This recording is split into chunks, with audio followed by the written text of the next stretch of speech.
The NASCAR Cup Series race has officially concluded from Homestead, Miami Speedway, and we see some solid racing, a lot of playoff chaos near the end of this race, and Christopher Bell clutching his way into the championship four. What's going on, guys? It's Daniel, and welcome back to our video. I just got done watching NASCAR Cup Series race from Homestead, Miami Speedway, the Forever 400 presented by Mobile One. We have quite a bit to talk about from this race. Let's go and talk about it. So for the green flag drop in today's race, Joe Logano would have to go to the rear for a backup car after crashing in practice. So at the start of the race, he had Mark Truex Jr. lead the field from the outside, Bubba Wallace on the inside, and Bubba Wallace got a fantastic run and was able to clear for the race lead. And then we saw some fantastic and great racing up front. He had a side-by-side battle for 4 or 5 laps between Bubba Wallace and Mark Truex Jr. Bubba hanging on the lead for just a little bit, but then eventually he lost lead around lap 11 and started to fade through the field.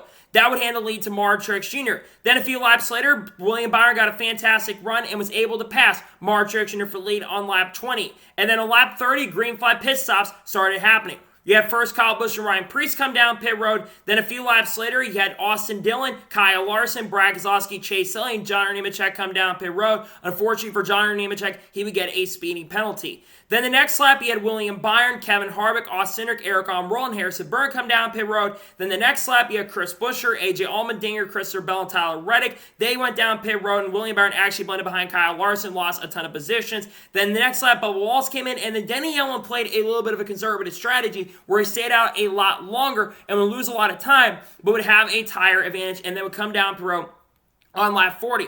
And this would hand the lead to Brad Keselowski after the strategy call.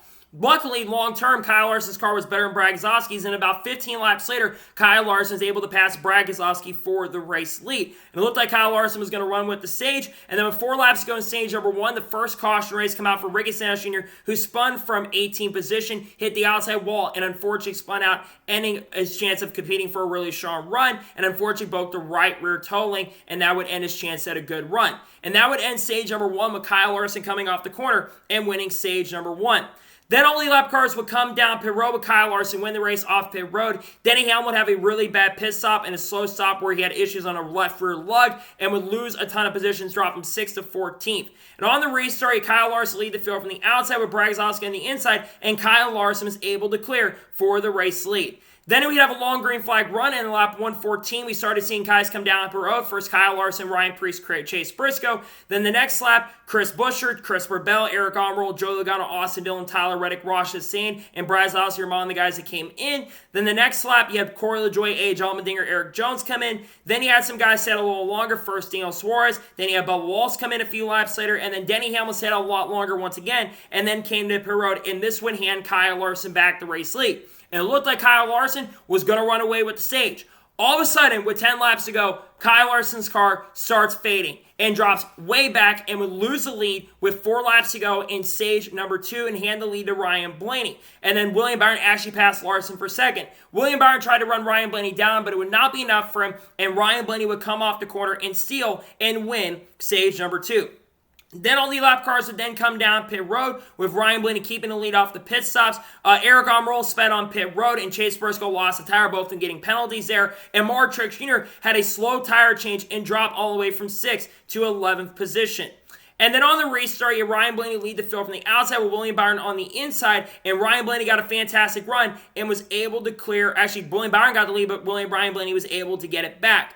And then there was some contact down the backstretch between Mark Truex Jr. and Brad Keselowski battling for 7th position. Luckily for them, they were able to continue going as Brad Keselowski's car started fading.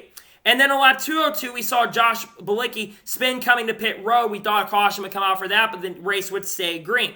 And then we started seeing green flag pit stops once again. First, Chris Buescher came in, then Brad Keselowski came in, and then next lap, you had Daniel Suarez, Ty Gibbs, Mark Truex Jr. pit. And then a few laps later, Ross Chastain came in, and then Ryan Blaney and Kyle Larson would both decide to come down pit road. But the biggest incident of the day and the most interesting incident of the day took place coming to pit road when Kyle Larson came way too fast and way too hard on the pit road and would try to avoid Ryan Blaney, got in the back of Ryan Blaney, and Kyle Larson would hit the sand barrels, and that would bring the caution out, and this would end Kyle Larson's day as well.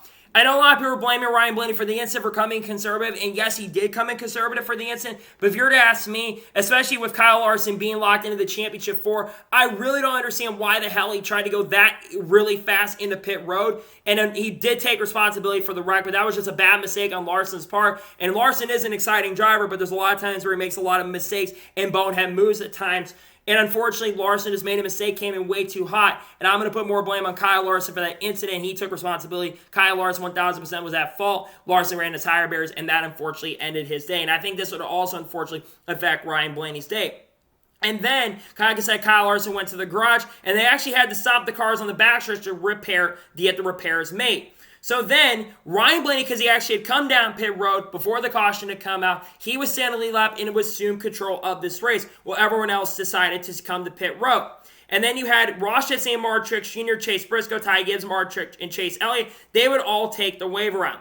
So then on the restart, Ryan Blaney lead the field from the outside with Denny Hamlin on the inside, and Ryan Blaney had a bad lunge and lost the lead, and Denny Hamlin got the race lead. And then down the backstretch, another major incident would happen going down the backstretch, and JG Elliott spun and hit the inside wall really, really hard. Ross Chastain apparently had some contact with Bryce Lassie going down the backstretch, and that caused a big incident, and that collected John Nemechek as well, bringing the caution out. To me, that's on both Keselowski and Chastain. Don't know what both of them were doing there, and unfortunately, John Hunter and JG Elliott had nowhere to go. Luckily, everyone was okay after the incident, but that was a pretty big wreck, and took some contenders out.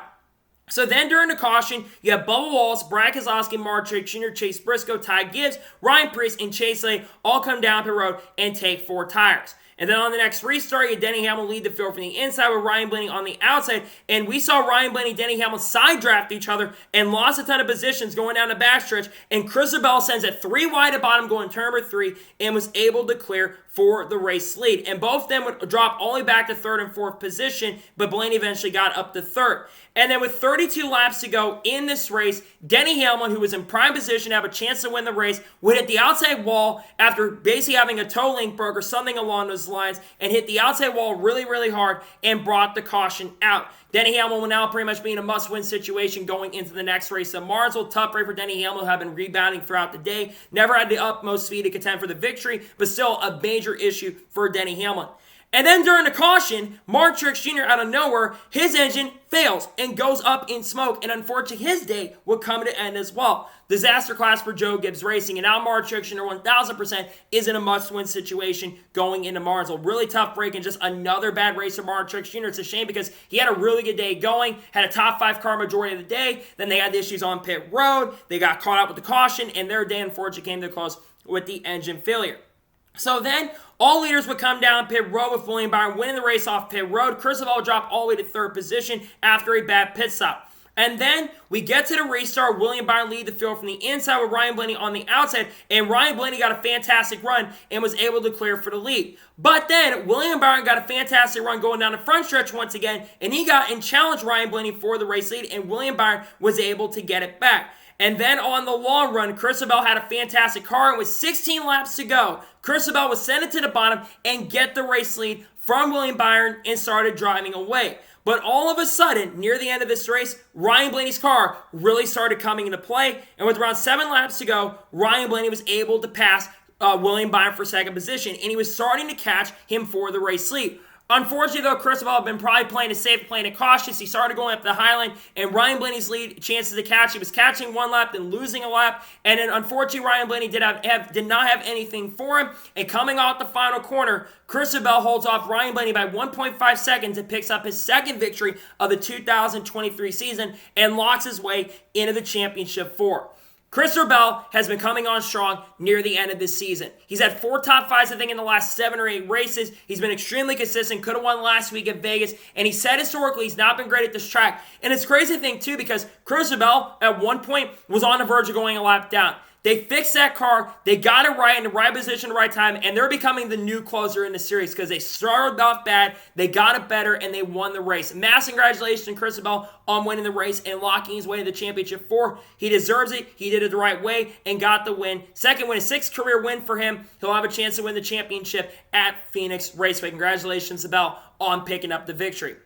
So now we're going to go ahead and take a look at the race results. I'll give you my score and thoughts on today's race. So Christopher Bell picks up the victory. Ryan Blaney finished second. Tough day for Ryan Blaney, unfortunately not picking up the win. Ryan Blaney, in my opinion, had one of the two best cars in the field. His car was extremely good on the long run. Unfortunately, that damage he got from Larson, I think, affected him near the end of the race. But still, second place, I think he's above the cutoff line despite that. So nonetheless, a great day for Ryan Blaney. Came close so far to winning, but still a second place day. Good day for Ryan Blaney.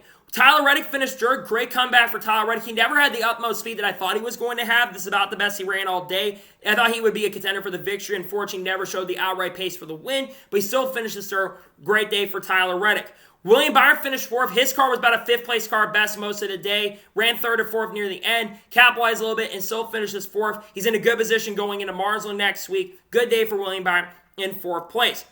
AJ Allmendinger finished fifth. How about that for AJ? Second half of this year, the 16 team has been coming to life. And he ran really good here last year. Remember, he finished in the top 5, finished, I think, second or third in the race, and comes home with a very respectful fifth-place finish. Great day for AJ Allmendinger. Bubba Wallace finished sixth. I thought Bubba Wallace was going to have the car to beat today, or one of the fastest cars. That car just faded throughout the race, but they got that car better. They took some strategy near the end, and they recovered to finish in the top 10. They capitalized off of a mistake, just not having the car to really they could have had today, but they still finished sixth. Nonetheless, a good day for Bubba Wallace. Ty Gibbs finished seventh, a solid day for Ty Gibbs. A couple races have not gone well for him recently, but still a seventh-place run is good, all things considered. Joey Logano finished 8th. They were not that great in the beginning, but they played some strategy calls, and they were able to recover to finish in the top 10 at 8th. Eric Almirola finished 9th, still uncertain about his future for 2024. A solid day for him, getting a top 10 finish. It's not been a great year for Eric Almirola, but good to see him at least get a top 10. And Austin Dillon finished 10th. They ran top 5, top 10 majority day, had some really good pace and really good speed, qualified up front. They ran good here last year, too, so good to see Austin Dillon finish in the top 10. Kevin Hart finished 11th. Man, it was really good to see the Budweiser scheme once again, and they were really good on the long run in this race, and they were 1 point contending for the win and up in the top 5. Unfortunately, they were trampled on the restarts and lost a ton of ground in top ton of positions and never were able to recover, and they unfortunately finished in 11th in this race. Kevin's only got 2 opportunities and shots. Luckily, we're going to Martinsville, where I think will be a threat to win there. It's a shame, though, he couldn't capitalize today. Austin Cindric finished 12th, decent run for them. Ryan Preece finished his 13th, good run for him. Eric Jones, who was at one point almost going a lap down in 30th, recovers to finish in 14th. Chase Elliott finished 15th, about the best they ran all day. Just a major disappointment. Again, the second week in a row that this 9 team has not shown up great on the racetrack. They want to close out the year with a win. I don't think their win is coming this year, unfortunately. Just not a good day for Chase Elliott. Daniel Suarez finished 16th. Chase Briscoe finished 17th. Hey, all 4 SHR cars got a top 20. Hang the banner. Good to see though Briscoe. He ran top 15 a lot of days, so good to see him finish in the top 20. Kyle Busch finished 18th, just struggled all day. They were good at the beginning and moving forward, but that car never recovered, and they just never had a good day overall. They finished in 18th. Alex Bowman finished 19th. They were fast in practice, so I thought that would translate to the race. They never showed speed at all today. They finished 19th. And Corey LaJoie is running at points in the top 15. He finished 20th. Chris Buescher finished 21st, a disaster save for the 17 team. They were way off their game. No speed, no stage points so far in the round of 8. They are in a must-win situation going into Martinsville. Not a good day for Chris Buescher. Mike McDowell finished 22nd. Justin Haley finished 23rd. Ty Dillon finished 24th. Todd Gillen finished 25th. Ryan Newman finished 26th. Solid top 30 for Ryan Newman. Ricky Stenhouse Jr. finished 27th. Brad Keselowski finished 28th. After issues they had, Keselowski's car went away. It's a shame because he had one of the 2 or 3 best cars early in this race, but unfortunately, they had the damage. They got trapped a lap down, and they were just never had a chance to recover. They finished 28th. Martin Truex Jr. finished 29th. Tough day for Martin Truex Jr. Again, just not a good day for this team. They really had good speed in the beginning, but they faded. Never had top speed to go for the win. They finished 29th. Denny Allen finished 30th. Both those guys under must-win situation. Ross Chastain, after crashing out, finished 31st. John Nemechek finished 32nd. J.J. Yeley finishes 33rd. Kyle Larson, after hitting the sand barrels, finishes 34th. They had speed to win the race. They made a mistake. That's all you can do. Just major mistake from Larson. Cost him a shot at the win. Josh Bilicki finished 35th, and Harrison Burton, after overheating issues, finishes last in 36th. So now we're going to go ahead and take a look at the playoff standings after the second race of the round of 8. Now let's take a look at the playoff standings. Kyle Larson and Chris Bell both, of course, locked into the championship for Larson, of course, winning in Las Vegas, and Chris Bell winning today at Homestead. William Byron is 30 points above the cutoff line, and Ryan Blaney, despite not winning, is 10 points above the cutoff line. Tyler Reddick is 10 points below. Denny Hamlin and Mark Truex Jr. both 17 points below, and Chris Buescher is 43 points below. Everyone below Reddick is in a must-win situation. Reddick doesn't have to win, but he needs to have a great run and contend to get stage points. Everyone else, I think Blaney's the only one I'm a little worried about. I think it's going to be a battle between Blaney, Reddick, and Hamlin and Truex for that last spot. So now let's talk about the overall race as a whole, and I'll give you my score and thoughts on today's race. I thought this race was way better than last year's race, and I thought last year's race was pretty good. This race was so much better. Sure, it got strung out on the long runs, but you had great racing throughout. In the beginning of this race, especially the first 25 to 30 laps, was completely outstanding. Like I said, it did get strung out, but he had a great finish at the end. You thought Ryan Blaney was going to run him down. And overall, I thought today's race was really, really good racing. The next-gen car excels really well here. I'm giving today's NASCAR Cup Series race at Homestead Miami Speedway overall an 8.8 out of 10. A very good race if you ask me. A lot of fun and entertaining moments, and I think this is a race that's going to be remembered for a very, very long time. Which brings up the conversation about the future of the season finale. Why are we going to Phoenix for the season finale?